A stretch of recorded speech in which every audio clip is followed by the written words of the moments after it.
Salam sejahtera di dalam Kristus untuk saudara sekalian.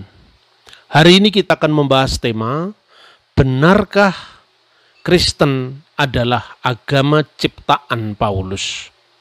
Mengurai fakta historis, meluruskan nalar polemik. Meluruskan nalar polemik. Mengapa? Karena seringkali seseorang itu menilai iman atau agama lain dari perspektif agamanya. Katakanlah, Rasul Paulus adalah tokoh iman Kristiani yang paling sering disalahpahami, bahkan dilecehkan. Misalnya, dengan menyebut rasul palsu dan sebagainya. Orang lupa bahwa Paulus adalah salah satu dari tokoh Kristen yang penting dalam sejarah gereja kuno. Bahkan kekristenan mengenang jasa Santo Paulus di dalam penginjilan kepada bangsa-bangsa lain. Sementara itu, orang begitu sensitif ketika tokoh agama yang dipujanya itu dikritik. Kadang saya bertanya, tatkala seorang dianggap melecehkan Nabi Muhammad, misalnya seperti apa yang sedang heboh sekarang, seorang yang bernama Paul Zhang yang mengatakan dia adalah Nabi ke-26, langsung gegap gempita dan dilaporkan sebagai penistaan agama. Saya tidak sedang membela posisi Paul Zhang karena saya tidak kenal dengan dia, tetapi saya hanya sekedar memberikan contoh. Ketika seorang begitu sensitifnya ketika nama Nabi junjungan umat Islam itu disinggung, di pihak lain orang begitu entengnya mengatakan Paulus rasul palsu, Paulus pemalsu ajaran Yesus. Dan biasanya pembicaraan itu tidak didasarkan atas fakta historis, melainkan hanya lebih didorong oleh nalar polemis untuk sekedar menjatuhkan agama orang lain dan memandang agama orang lain dari perspektifnya. Nah, ini saudara-saudara yang harus dihindari. Tetapi baiklah, apa sih yang dipersoalkan tentang Paulus dan kenapa sering dipertentangkan dengan ajaran Yesus Kristus? Orang biasanya mempertentangkan antara ucapan-ucapan Paulus dan sabda-sabda Yesus. Padahal kitab suci yang dikutipnya ya Alkitab juga. Jadi dia membangun argumentasi untuk menolak Alkitab tapi dengan mempreteli ayat-ayat Alkitab tanpa melihat konteksnya secara keseluruhan. Lalu dia bermain-main dengan ayat itu untuk menyerang iman Kristen. Tentu dalam konteks yang sedang kita bahas, ini sebuah bentuk penodaan agama, sekalipun saya sendiri sebetulnya tidak terlalu setuju apabila perbedaan pandangan itu harus dipersekusi atau dikriminalisasi. Tetapi itu yang sering saya dengar ketika iman Kristen disalahpahami.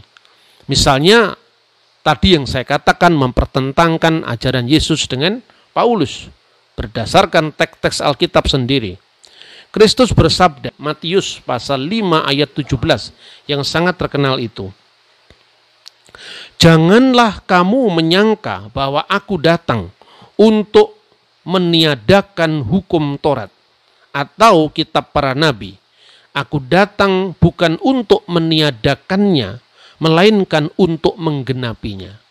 Orang hanya menekankan kata-kata, aku datang bukan untuk meniadakan hukum Taurat.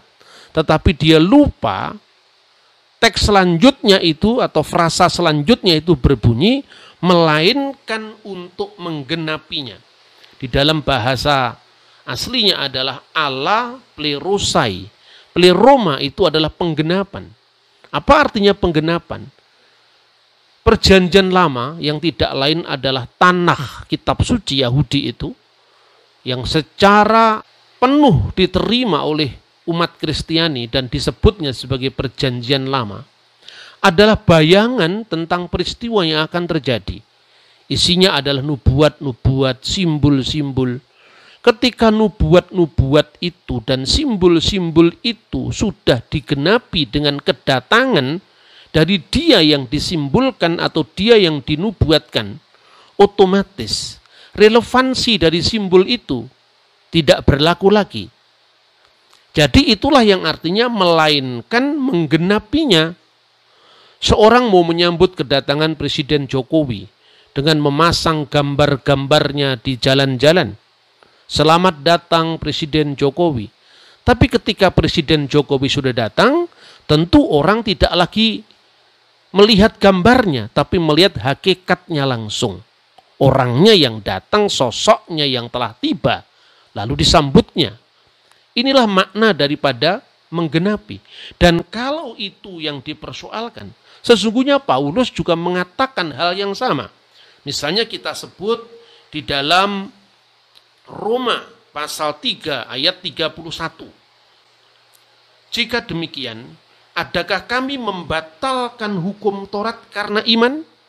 Sama sekali tidak, melainkan kami meneguhkannya. Nah, saudara-saudara yang terkasih, ayat lain lagi misalnya, Paulus berkata di dalam suratnya, dia mengatakan bahwa Kristus itu adalah kegenapan hukum Taurat, telos garnomos. Ungkapan telos garnomos itu paralel dengan sabda Yesus, melainkan untuk menggenapinya. Jadi Kristus adalah kegenapan hukum Taurat.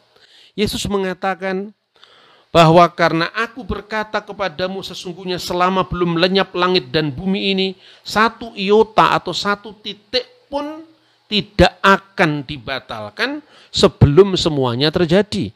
Nah, kedatangan Kristus itu adalah menggenapi semua nubuat-nubuatan dalam kitab Taurat.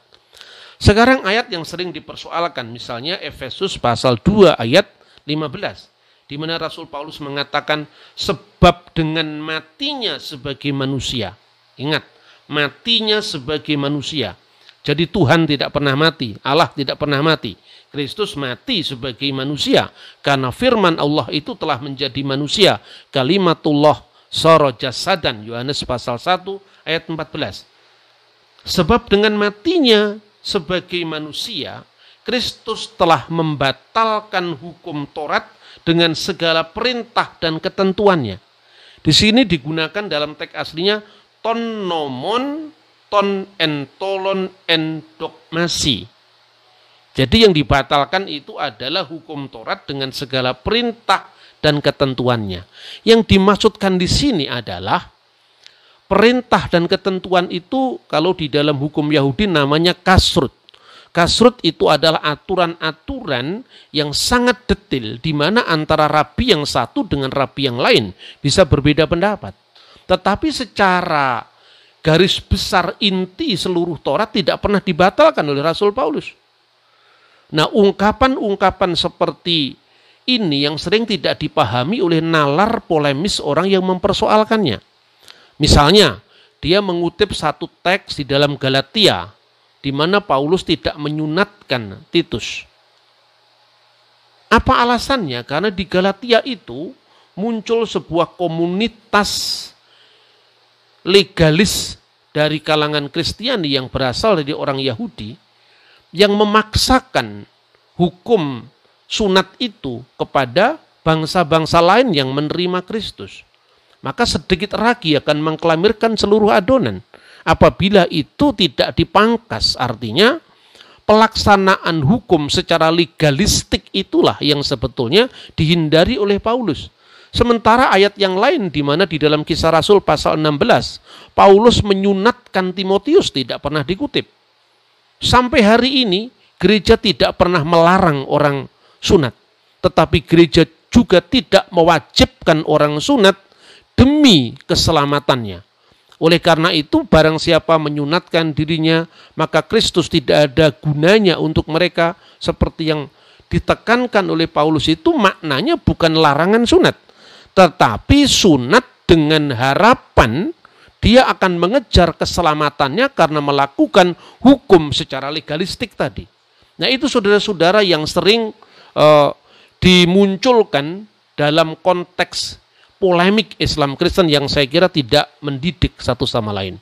Kemudian Paulus bukan satu-satunya dari tokoh dari kekristenan. Kalau kita lihat ya, Paulus adalah orang yang memang dipanggil Kristus secara langsung sebagai contoh bagaimana Kristus itu berkuasa ketika dia sudah dibangkitkan dari antara orang mati untuk memperlengkapi murid-muridnya yang dari kalangan Yahudi. Dan Paulus juga dari kalangan Yahudi. Tetapi dia lebih siap dengan situasi di mana Injil harus dibawa ke kalangan masyarakat yang bukan Yahudi. Makanya Injil harus disampaikan kepada orang-orang Goyim. Karena keselamatan itu tidak hanya bisa dibatasi dari konteks keyahudian. Dan banyak orang pada abad pertama itu tidak memahami jalan pikiran yang dilakukan Paulus. Justru Petrus yang memahami itu. Di dalam suratnya 2 Petrus pasal 3:16 dia mengatakan, hal itu dibuatnya dalam semua suratnya apabila ia berbicara tentang perkara-perkara ini. Dalam surat-suratnya itu ada hal-hal yang sukar dipahami, sehingga orang-orang yang tidak memahaminya dan yang tidak teguh imannya memutarbalikkannya menjadi kebinasaan mereka sendiri, sama seperti yang juga mereka buat dengan tulisan-tulisan yang lain. Jadi tidak pernah ada konflik antara rasul-rasul Kristus yang 12 itu dengan Rasul Paulus. Nah, tetapi saudara-saudara, latar belakang di kalangan Kristen sendiri memang harus diakui bahwa di abad yang lalu itu ada teolog-teolog kita yang dari kalangan Protestan maksudnya, yang sesungguhnya menyalahpahami ajaran rasuli. Dan ini muncul sebagai resiko dari kebebasan berpikir yang mungkin tidak dijumpai dalam agama lain. Jadi begitu liberalnya orang Kristen berpikir, tetapi mereka tetap Kristen. Meskipun pandangannya sangat liberal untuk ukuran orang-orang yang tidak menerimanya. Nah, itulah yang dikenal sebagai mazhab Tübingen. Mazhab Tübingen itu pernah membuat semacam pertentangan antara kekristenan yang dibawa oleh Petrus yang disebutkan sebagai Petrine Christianity dengan kekristenan yang dibawa Paulus. Nah, itu kira-kira yang bisa dilacak dari konteks sejarahnya di kalangan Kristen. Mazhab Tübingen itu terutama diperkenalkan oleh seorang yang bernama Ferdinand Baur. Dia meninggal tahun 1860 ya. Ketika kira-kira antara tahun 1824 sampai 1825 itu zamannya Pangeran Diponegoro. Dia menulis Paulus de Apostel Jesu Christi. Dia mengatakan dia menolak keaslian surat-surat Paulus karena ada pertentangan tajam antara Petrus dan Paulus dalam gereja mula-mula, tetapi berhasil ditutup-tutupi oleh penulis Injil Lukas. Nah, ini teori-teori yang memang sangat liar karena waktu itu sebetulnya adalah awal-awal bagaimana gereja itu benar-benar mengkritisi imannya sendiri, dan sekali lagi ini yang tidak terjadi pada agama lain. Karena itu salah apabila kita mengutip mazhab Tübingen, mengutip kalangan Kristen untuk justru menyerang iman Kristen. Karena teologi itu kan berkembang secara sangat dinamis ya. Nah, oleh karena itu mazhab Tübingen ini tidak pernah artinya harus dikutuk-kutuk atau dipolemikan, tapi sekarang ini orang Kristen menganggap itu sebagai dinamika dalam pemikiran. Sekalipun tentu saya misalnya sebagai seorang yang sangat menekankan tradisi apostolik, menekankan ajaran Kristus yang bersinambung dari Kristus, rasul-rasulnya, murid-murid dari rasulnya yang dikenal dengan apostolic fathers, tentu menolak pandangan seperti ini. Tetapi kita tidak dalam posisi untuk mengutuk karena kebebasan berpikir itu sudah terbiasa di kalangan Kristiani.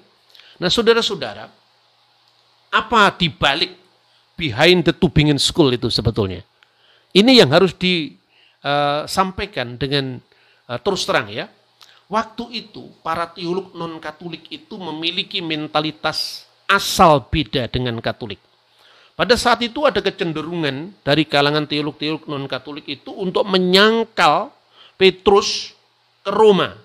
Jadi catatan historis Petrus ke Roma itu yang sebetulnya itu jelas-jelas termaktub dalam dokumen kuno manapun juga pada abad kedua, akhir abad pertama, abad ketiga.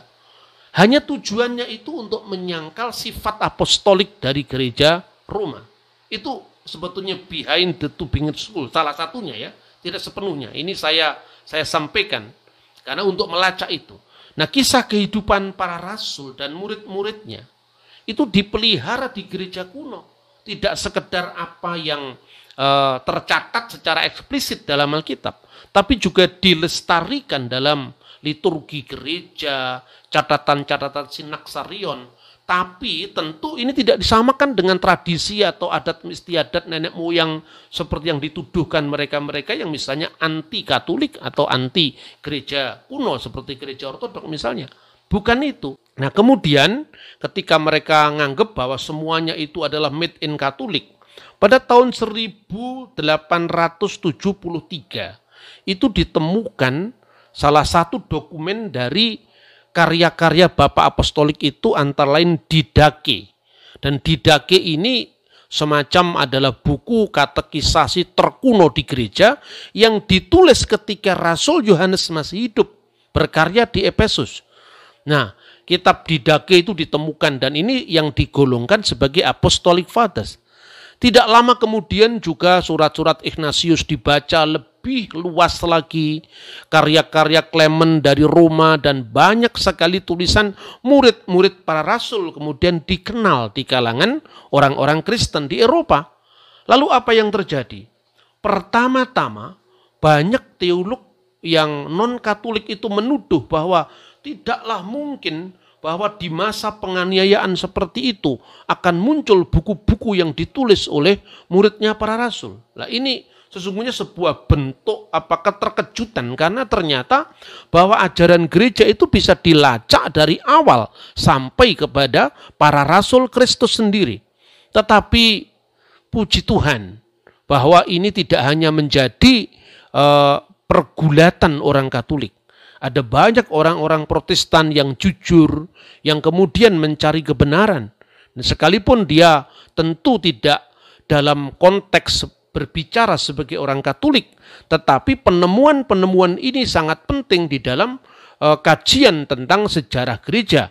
Maka J.B. Lightfoot, seorang penulis dari gereja Protestan, seorang teolog dari gereja Protestan, kemudian menerbitkannya di dalam bukunya Apostolic Fathers.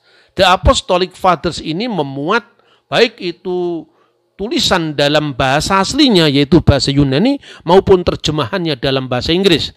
Dan apabila dalam teks-teks Bapak Gereja itu ditulis dalam bahasa Latin atau bahasa Aramaik, dia akan mencantumkan itu di dalam edisinya. Nah, ini sesuatu yang harus disambut gembira karena perkembangan ekumenis antara gereja Katolik dan gereja Protestan, dua gereja yang dominan di negara barat. Maka teolog lain seperti Adolf van Harnack kembali meyakini data-data awal gereja dan mengusulkan agar buku-buku perjanjian baru itu ditulis lebih awal lagi daripada semua yang sudah dituduhkan atau diteorikan oleh para teolog yang sangat liberal hasil dari mazhab Tübingen tadi. Misalnya yang memberikan penanggalan Injil Yohanes itu ditulis pada abad kedua dan sebagainya. Ini semua kesimpulan-kesimpulan yang kemudian menjadi invalid, menjadi cacat setelah ditemukan bukan hanya karya-karya murid-murid para rasul, tetapi perkembangan berikutnya nanti ditemukan naskah-naskah perjanjian baru yang melimpah ruah luar biasa, yang jaraknya itu hanya ada bahkan yang belasan puluhan tahun. Misalnya naskah Injil Yohanes yang dikenal dengan P52 itu berasal dari tahun 115 Masehi, sementara Rasul Yohanes wafat di Efesus tahun 96, hanya ada jarak belasan tahun. Dan itu jumlahnya cukup banyak untuk perjanjian baru. 5.780-an naskah yang sampai hari ini Anda bisa cross-check. Sehingga ungkapan-ungkapan Alkitab dipalsukan itu sesungguhnya adalah opini-opini orang yang kurang terpelajar. Coba Anda lihat langsung di Biblioteka Bodmeriana di Switzerland. Itu papirus-papirus kuno yang bisa langsung diakses. Anda akan membaca di Injil Yohanes pasal 1, semua bunyinya sama. Enarki in holokos, ki holokos in prostontion, ketios in holokos. Nah, ini yang menjadi dasar dari kristologi logos tentang firman Allah yang menjadi manusia. Nah, saudara-saudara, kemudian di situ ketika Adolf van Harnack tadi meyakini data-data awal gereja, sesungguhnya dengan penemuan karya-karya Apostolic Fathers itu sebetulnya mazhab Tübingen itu sesungguhnya tertantang berat, tetapi kadang-kadang karena gengsi akademis dan sebagainya, orang tidak mudah untuk menghapuskan pendapatnya yang lama. Dari tulisan-tulisan muridnya para rasul itu dibuktikan tidak ada jejak pertentangan antara misalnya muridnya Petrus dengan muridnya Paulus yang dipertentangkan itu. Kalau saudara-saudara melihat sejarah Indonesia aja misalnya, Bung Hatta pernah mengkritik keras Bung Karno tentang demokrasi terpimpin. Bung Hatta mengatakan demokrasi terpimpin itu seperti mendirikan rumah di atas kertas, bagus dan indah. Tetapi itu usianya tidak akan panjang, sepanjang dengan usia penggagasnya yaitu Soekarno. Begitu kerasnya. Tetapi pertentangan itu bisa dilacak jejaknya. Kalau bukan di tulisan Bung Karno langsung atau Bung Hatta langsung, murid-muridnya Hatta, murid-muridnya Bung Karno bicara tentang itu. Bisa dibuktikan. Karena apa? Murid-muridnya yang nulis Injil, yaitu murid-muridnya penulis Injil Perjanjian Baru, itu juga meninggalkan dokumen bagi kita yang cukup lengkap. 7 dokumen yang ditulis oleh Ignatius dari Antioquia, yang wafat tahun 107 misalnya. Itu jelas sekali. Polikarpus dari Smyrna, yang itu wafat tahun 156 Masehi misalnya. Ada banyak sekali ya. Dan jelas di situ dibuktikan tidak ada jejak pertentangan antara murid-murid Petrus yang dipertentangkan dengan Paulus. Tidak ada jejak pertentangan di sana. Kita akan mempelajari misalnya, saya akan mengutip beberapa kutipan dari tulisan murid-murid para rasul itu. Ya, yang pertama The Fragment of Papias. Fragmen Papias itu dilestarikan oleh bapak-bapak gereja sesudahnya. Papias meninggal tahun 130 Masehi. Dia mencatat dalam fragmen Papias tadi begini. Kapan saja pengikut para presbiter itu datang, saya akan menanyakan untuk perkataan mereka. Apa yang pernah dikatakan oleh Andreas atau Petrus atau Filipus atau Thomas atau Yakobus atau Yohanes dan Matius atau salah seorang dari murid-murid Yesus, dan apa yang dikatakan oleh Ariston dan Yohanes sang imam, para murid Yesus itu. Karena saya pikir bahwa saya tidak memperoleh begitu banyak manfaat dari isi buku-buku suci seperti yang saya peroleh langsung dari suara orang yang masih hidup, yang tidak pernah kunjung hilang sampai sekarang. Jadi artinya pada zaman Papias, dia mengumpulkan bagaimana ungkapan-ungkapan, bahkan menanyakan langsung kepada rasul-rasul yang masih hidup. Ini catatan yang sangat penting. Anda tidak bisa melalaikan kisahnya tentang Hayamuruk dengan membuang negara Kertagama yang ditulis oleh pujangga yang sejaman. Misalnya seperti itu. Yang kedua, Mar Ignatius al-Antaki atau Ignatius dari Antioquia. Dalam bukunya dia menulis seperti ini. Dia adalah muridnya Rasul Petrus dan muridnya Rasul Yohanes. Aku tidak sebanding dengan apa yang diperbuat oleh Petrus dan Paulus. Mereka adalah rasul-rasul dan aku adalah hamba pelayan. Kini akulah murid pertama mereka. Mereka adalah orang merdeka, aku adalah hamba setiap saat. Mereka telah menderita, tetapi aku orang yang terbebas dalam Yesus Kristus, dan aku akan bebas dalam Dia. Sekarang aku sedang belajar dari belengguku untuk mencapai segala kebahagiaan. Ignatius itu adalah muridnya Petrus dan muridnya Yohanes. Dia mengatakan, aku tidak sebanding dengan apa yang diperbuat oleh Petrus dan Paulus. Dia tidak pernah mengatakan Paulus bertentangan dengan Petrus.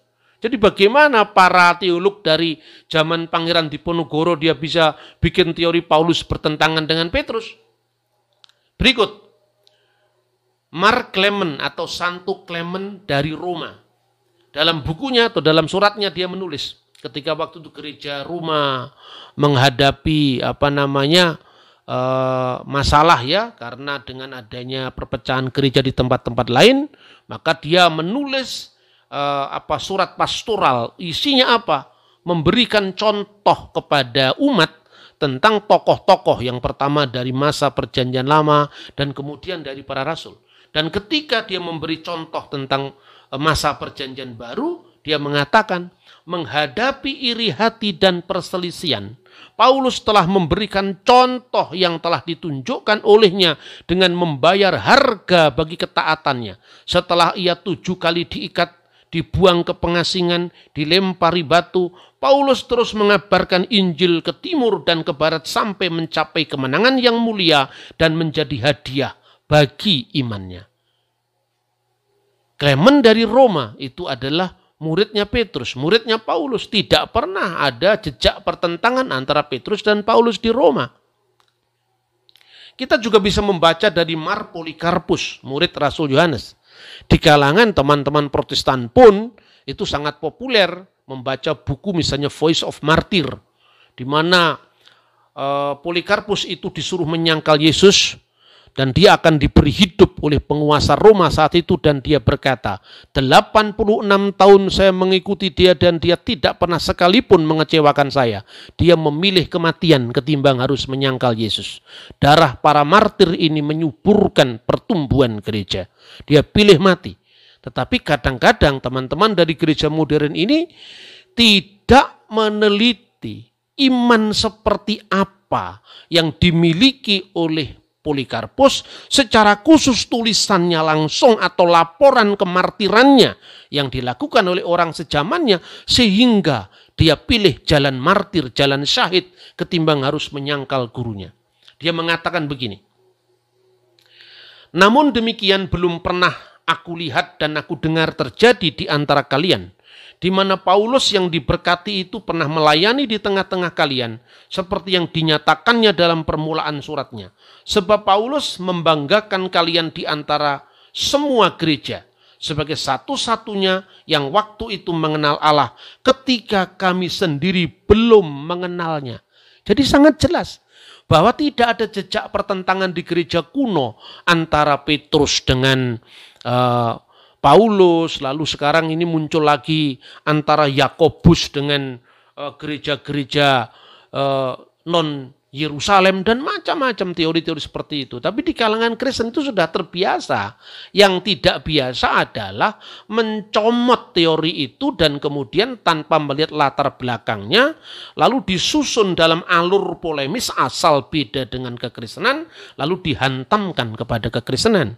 Dan itu yang sering terjadi. Tapi kadang-kadang pola-pola seperti itu merepotkan diri sendiri. Saya tidak ingin mengintervensi agama lain, tetapi saya hanya sekedar mengingatkan. Pernah ada heboh buku yang berjudul Miracle the Reference. Buku tafsir Al-Quran ini disajikan dalam bahasa Indonesia dengan referensi banyak tulisan-tulisan para ulama terdahulu. Nah, dalam buku itu hebohnya karena apa? Karena ada nama Paulus. Nah, dalam sebuah tafsir surat Yasin, ya, sekali lagi saya tidak mengintervensi iman orang lain, tidak, tapi saya sekedar menceritakan ini pernah terjadi di kalangan hubungan lintas agama. Dalam tafsir surat Yasin ayat 13 dan 14 itu kan dikatakan, dan buatlah bagi mereka suatu perumpamaan tentang penduduk suatu negeri, ashabal qaryah, ya, penduduk suatu negeri yang ketika utusan-utusan itu datang kepada mereka, ya, idja'al hal mursalun, ketika orang-orang yang diutus itu ja'a datang kepada mereka. Lalu ayat 14, yaitu ketika kami mengutus kepada mereka 2 orang utusan, 2 orang rasul, ya. Lalu mereka mendustakan kedua rasul itu, mendustakan keduanya. Lalu fa'asasna bisalisin. Lalu kami teguhkan dengan yang ketiga. Nah, ini teksnya. Lalu di dalam banyak tafsir-tafsir Al-Quran, misalnya Ibnu Katsir dan sebagainya, itu ditafsirkan siapa orang yang diutus ke Antioquia oleh Nabi Isa itu. Ashabul Qaryah itu adalah suatu tempat yang namanya Antakiyah atau Antioquia. Lalu di dalam Miracle di Reference itu disebutkan bahwa salah seorang dari Rasul itu namanya adalah Paulus. Lah ini yang kemudian heboh. Lalu Majelis Ulama Indonesia mendesak agar PT Sigma Examedia itu menarik tafsir itu karena dianggap itu tidak benar. Tafsir itu salah. Bahkan ada yang mengatakan itu merupakan titipan dari misi Kristen. Kadang-kadang saya ini berpikir, kenapa Kristen harus tertuduh? Lalu apa hubungannya Kristen menitipkan tafsirnya pada Al-Quran? Itu kan tidak ada hubungannya. Tapi ya itulah yang terjadi. Merepotkan diri sendiri ketika kita terlalu bernafsu menyerang agama lain. Nah, di dalam tafsir yang pernah heboh yang sekarang sudah ditarik di peredaran itu, ada ungkapan bahwa rasul-rasul itu yang pertama adalah Sam'un dan Yuhana, dan yang ketiga Bulis atau Paulus. Nah, ketika tuntutan kemudian untuk menarik dari peredaran itu, maka kemudian pihak dari editor atau redakturnya membela diri. Sesungguhnya apa yang kami sampaikan itu merupakan pendapat di antara ulama-ulama sebelum kami. Dan ditunjukkan itu ada kutipan-kutipannya juga tentang bagaimana tafsir-tafsir yang dimaksudkan tadi. Misalnya dia mengutip Paulus di dalam tafsir Fathul Qadir misalnya, atau Ibnu Katsir. Bahkan kalau saudara-saudara membaca misalnya ya, itu tafsir dalam bahasa Jawa, tafsir Al-Ibris, itu tertulis dalam bahasa Arab lalu dengan terjemahan kata demi kata dalam bahasa Jawa, ya, yang ditulis oleh Kiai Bisri Mustafa, tafsir Al-Ibris Bilugot Al-Jawiyah dalam bahasa Jawa. Itu jelas-jelas dikatakan, saya bacakan ini, Kanjeng Nabi Muhammad iku didhawuhi pangeran supaya paring keterangan marang ahli Mekah, yen empere ahli Mekah iku kaya ahli Intukiyah nalika kerawuhan dening utusane Nabi Isa.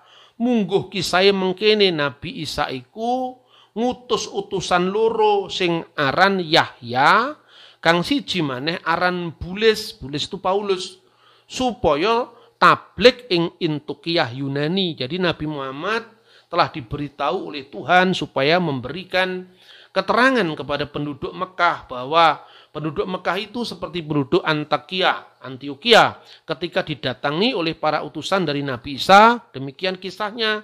Nabi Isa mengutus 2 orang utusan, satu bernama Yahya, satu bernama Paulus, supaya mereka berdakwah ke Antioquia Yunani. Nah, soal ini kontroversi apakah Paulus benar ada di situ atau tidak, itu bukan urusan saya.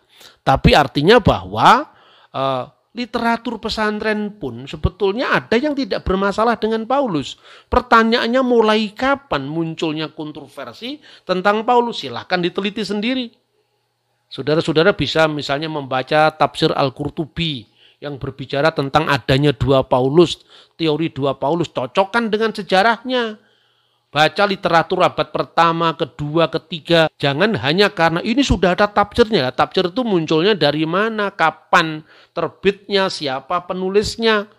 Jadi saudara-saudara, sekalipun buku itu sudah ditarik dari peredaran, tapi kalau saudara-saudara membaca kitab-kitab kuning yang lazim di pesantren, buku itu juga masih ada keterangan seperti itu. Ya, salah satunya itu Qala Ibnu Juraij an Wahab bin Sulaiman an Su'eb al-Jabbai. Qala kana ismu ar-rasulain al-awliyin Sam'un wa Yuhana wa ismu Salis Bulis. Nama 2 orang rasul yang pertama adalah Simon, ya, dan Yuhana, dan ismu Salis Bulus. Dan nama yang ketiga adalah Paulus. Saya sekali lagi tidak ingin mengintervensi. Tetapi saya hanya mengatakan ketika banyak orang mengatakan Paulus nabi palsu, Paulus rasul palsu. Apa Anda tidak ingat bagaimana ketika misalnya nama besar Nabi Muhammad SAW itu disinggung. Dan itu akan menciptakan kemarahan global. Pemirsa-pemirsa yang non-Kristiani, cobalah meninggang rasa. Kalau hal itu sangat menyakitkan hatimu ketika junjungan kita, tokoh yang kita hormati, itu dilecehkan. Apa para polemikus yang mengatakan agama Kristen ciptaan Paulus tanpa cross-check bukti-bukti sejarahnya itu juga tidak melukai hati saudara-saudaramu. Janganlah berbuat sesuatu yang Anda tidak suka terjadi atas dirimu terhadap orang lain juga. Kita ini sesama saudara sebagai umat manusia ciptaan Tuhan di muka bumi. Kiranya Tuhan memberkati kita. Shalom Aleichem B'Shem HaMashiach.